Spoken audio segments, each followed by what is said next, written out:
Have you been wondering how you might create a new web page that you could link to from within one of your main menu web pages? Right now I've logged into the test site Data Momentum and I'm on the main menu page called About.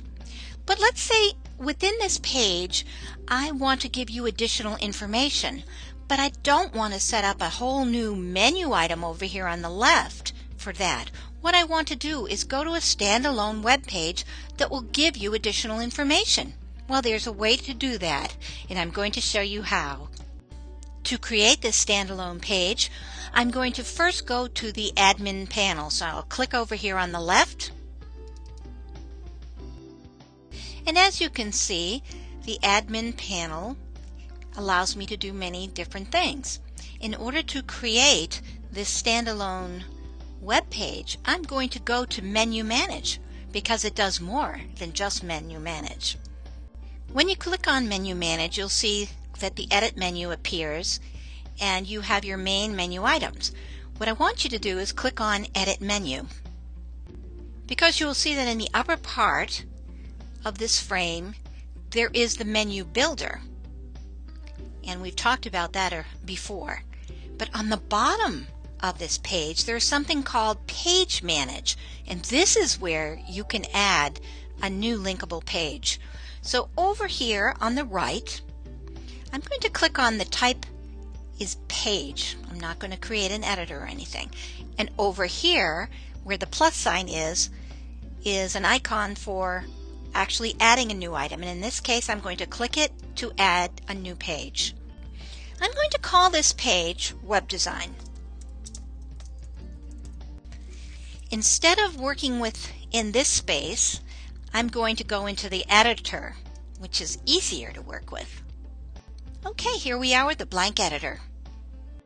Okay, previously I identified some copy that I would like to paste in here. I would like to mention that if you bring in copy that has been created in a word processing program like MS Word or whatever, you run the risk of entering junk code into this editor.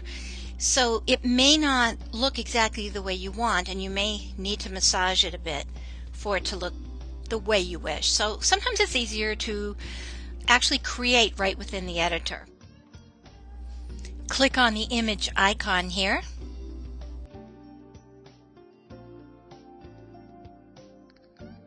I'm going to look on the home page for an image to bring in and illustrate web design. So I have ready the CDL home page. And there it is. I'm going to open that up and I'm going to save this for now. Okay, as you can see through the preview window here, this is my image, and it's really quite large for the space that I have. So I'm going to rectify that, but first I'm going to give it an image description. Why are we going to do that? Because this enhances web accessibility. So I'm just going to call this homepage of CDL site. Now with that I'm going to go to Appearance. Through this Appearance drop-down menu you can set your alignment, and I'm going to set it for right. I want it to be right justified, like that. The dimensions are way too big for this web page, so I can actually change the dimensions here. I'm going to make the dimensions something like 300, and then hopefully over on the other side it will automatically scale for the depth. So it's 300 pixels wide by 215 pixels deep. I'm constraining the proportions. I don't want it to be right up against my copy, so I'm going to give it some horizontal and vertical space. You give it 5 pixels and see how that looks. I'm going to now insert this into my page. And there you have it. The image is inserted into the web page here and reduced to be the approximate size. I could actually reduce it further right from within here if we wanted to. But what I find is best is to actually bring your images that you're going to use in Photoshop and scale them in Photoshop because they'll look better when they're actually the size they're meant to be as opposed to scaling them within the web editor. So now I'm going to update this, and there's my HTML and what it looks like. I'm going to save it.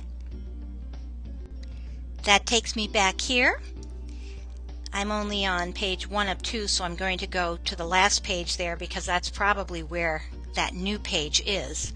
And sure enough it is, web design. What I want to do is find out the URL of that web page. So I'm going to right click on the blue button here for details. And when the details of this website come up, they will also include the URL right up here. So all I have to do is highlight that URL, copy it, close this frame, and I can close the frame under it as well. And now I go back to my About page. That's where this whole thing began. I wanted to put a link to an independent web page right here on this first page. So what am I going to do? I'm going to click in. Remember, I've copied my URL, so I'm going to click in this little editor button here so I can add a link. Down here at the end is where I think I'll add that link. I'll say find out more about web design. Okay, that's where I want to be able to link to my web page. So I highlight this. I want that to be my link. I go up to the Insert Link button, and then I just paste in the URL that I found on the details page. We're all set.